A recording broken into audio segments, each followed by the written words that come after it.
Nous avons découvert dans une précédente formation l'API Kubernetes, différents types d'objets, les ressources qu'on rencontre via l'API. On va aller un peu plus loin avec l'API Kubernetes. L'API nous donne donc la possibilité d'utiliser des objets ou ressources afin de modéliser notre système et de créer les charges de travail que nous souhaitons déployer dans notre cluster.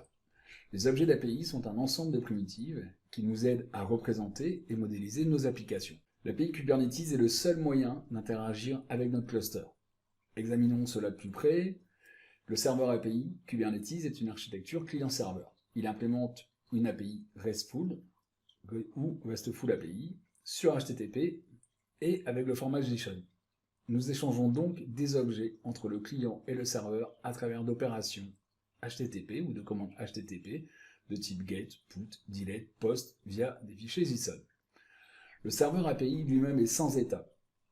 Cela signifie que toutes les modifications de configuration que nous avons apportées à notre cluster via les objets d'API ne sont pas stockées dans le serveur API. Ils sont en fait sérialisés et conservés dans etcd ou etcd, une base de données clé-valeur.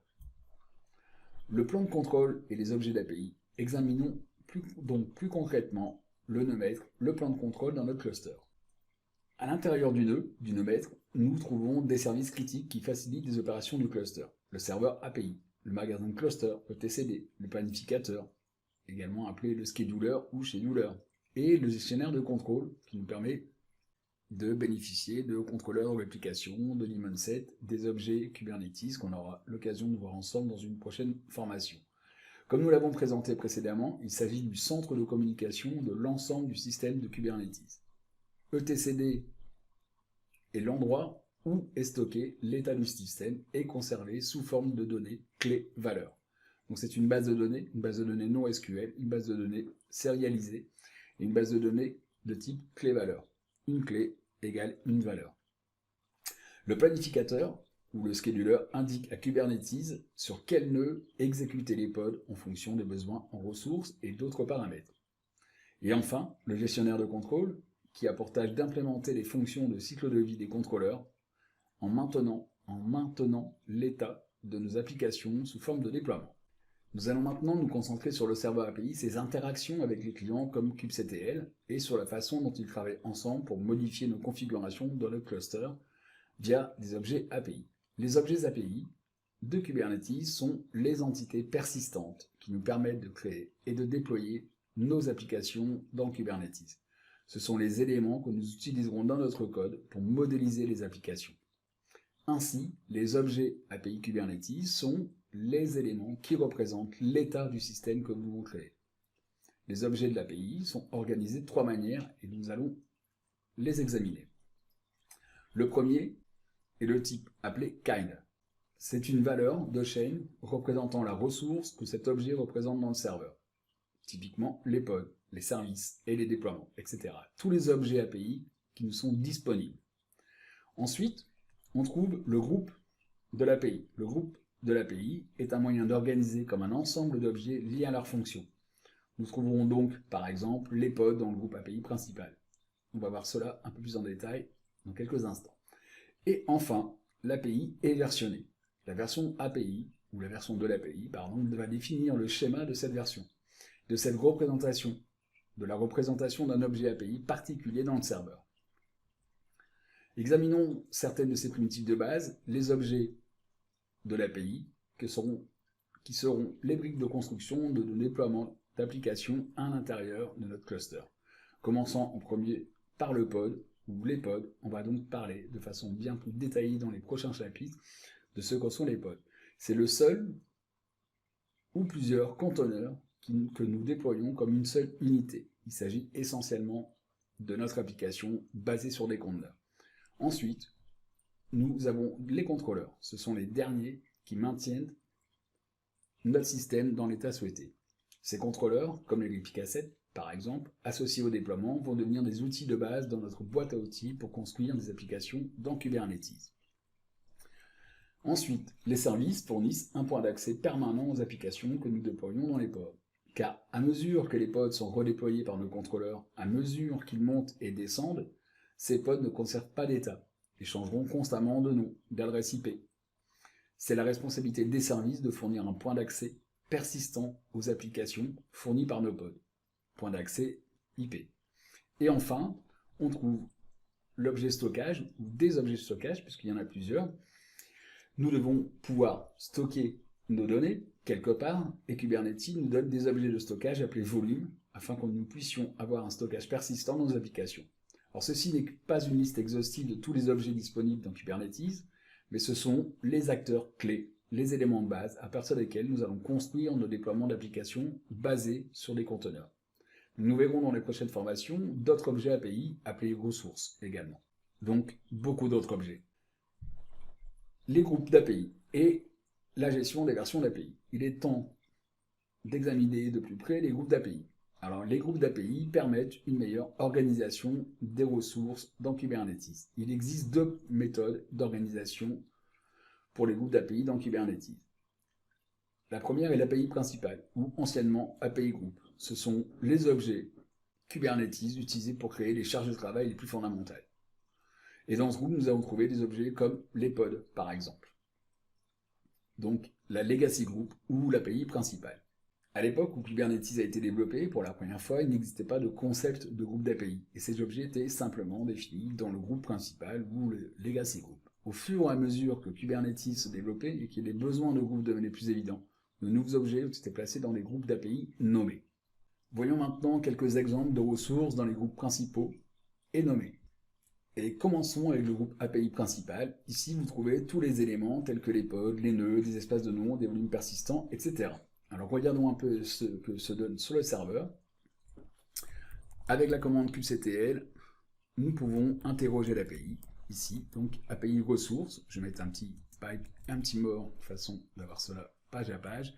Et on peut voir donc les différents groupes d'API ici.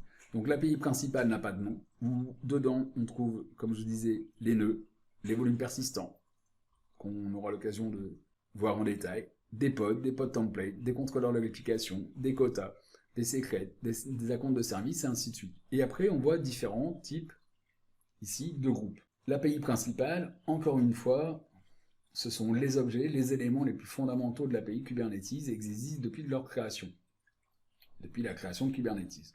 Donc jetons un petit œil sur quelques groupes d'API nommés et des exemples d'objets pour chaque groupe. Le premier groupe d'API que nous allons examiner est le groupe d'API des applications. Donc on peut voir ici le groupe API applications. On va filtrer tout cela avec la commande API ressources et on va interroger un groupe en particulier. Vous pouvez voir, on a l'option de tirer API group et on y indique tout simplement le groupe d'API dont on veut lister les ressources. Dans ce groupe, on trouve des ressources comme l'objet déploiement, par exemple, l'objet replica set, l'objet stateful set, les daemon set. Donc ce sont des objets qui concernent principalement le déploiement d'applications et des contrôleurs. Donc c'est pour ça que c'est nommé APPS. Alors on peut trouver d'autres groupes. Il y a le groupe nommé stockage, par exemple, ou storage. Hop, comme ceci. Alors, storage. Alors, on va lui mettre son nom en entier. Hop, non pas storage app, mais storage. Ah ben je l'avais pas. Alors, storage. Point K8S. Ça va être ça. Point K8S.io. Je pense que c'est quelque chose qui ressemble à ça. On voit des classes de stockage, ici par exemple. D'accord. Donc on aura des choses comme airbag autorisation également, donc un certain nombre d'éléments où dedans, pour airbag, on trouvera les rôles de cluster, gérer la sécurité et les contrôles d'accès. Donc il y en a quelques-uns comme ça, je vous ai montré quelques petits exemples, donc la plupart couramment utilisés. Donc on va trouver plein de petites choses comme ça dans les groupes d'API, plein de ressources qui vont nous permettre donc de construire notre application, mais pas simplement notre application. On peut voir ici par exemple des CDR ou CRD project calico.org. Alors le CRD, ça veut dire Custom Resource Definition, ce sont des ressources qu'on peut nous-mêmes déployer ou développer et les utiliser dans Kubernetes à des fonctions particulières. Typiquement, le projet Calico, on en a déjà parlé dans la formation précédente, ça nous sert à gérer le réseau entre les différents nœuds, puisque Kubernetes ne gère pas le réseau. Il y a donc des objets qui servent à ça, et ce sont des custom ressources définitions, donc développés par le projet Calico. Examinons maintenant la gestion des versions de l'API et le rôle qu'elle joue à nous aider à créer des systèmes stables dans notre cluster Kubernetes.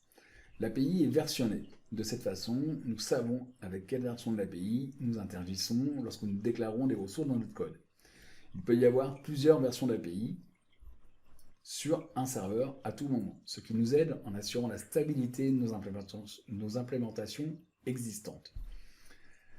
Si nous utilisons des déploiements déclaratifs et que nous construisons des infrastructures as code en utilisant des objets pour modéliser notre système, comme les objets API, eh bien, ces objets pourraient nécessiter des changements au fil du temps, des mises à jour. Les versions d'API nous permettent de spécifier la version du serveur avec laquelle nous allons interagir pour ces objets. Cela permet à la fois la compatibilité ascendante et le changement en avant afin que nous puissions spécifier la version d'API de l'objet avec lequel nous souhaitons travailler dans notre code. Au fur et à mesure qu'une version d'API est développée, elle passe entre différentes phases. En commençant par la phase alpha, en passant par la version bêta, puis en passant à la version stable. Il faut souligner qu'il n'y a pas de relation directe entre la version du serveur API et les versions du serveur au niveau du système de Kubernetes. Il existe certaines politiques concernant la dépréciation. Il existe certaines politiques concernant la dépréciation des objets et la durée de celle-ci dans une version d'API avant qu'ils ne disparaissent et deviennent obsolètes.